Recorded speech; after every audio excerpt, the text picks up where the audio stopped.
Người ta này vô mình này, vô mình đấy má mở, vô má đại này nè, đã trâu nóng đi. Nè, đã trâu rồi.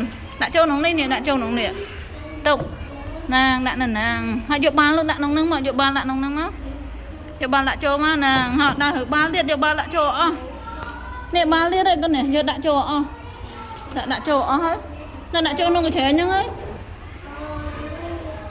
Nè vô ba đã trâu còn. Đã trâu nóng cái thoáng nâng á hết. Đã trâu, nè đã 10 tiền đã trâu ạ. Họ đã. Họ đã trâu còn đã trâu á, họ đã trâu á. Đã trâu mới không? Đã tiền còn. Cho mẹ lên á. Họ đã tiền còn đã trâu ấy. Đã trâu á, con đã trâu á.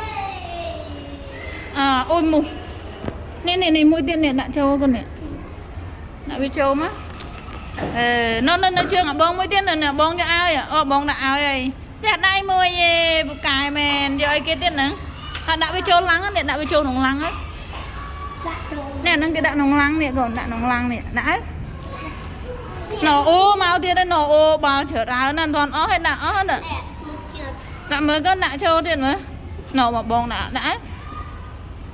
Đã trâu đã tung có đã hiệp tung chui hiểu bông nè. Nè bông tung ơn đã chui bông đã tiền đấy. Sao tục mấy? Họ đã bao trâu còn ô bao trở ra nè. Hả đã luôn anh ấy.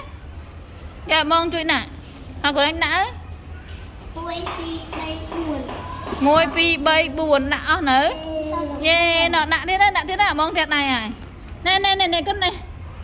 Mọi thứ mà ở rước với bạn vô má. Sao tục bay nè? Với mạnh cô đã châu ai à? 2 dặm ao dặm thiệt này bằng hua môi à, hua vô tục. À bằng hua đã châu ở hết. Yeah, thiệt này bằng hua môi. À thiệt này bằng hua môi, thiệt này bằng hua môi. Thiệt này môi, thiệt này bằng hua.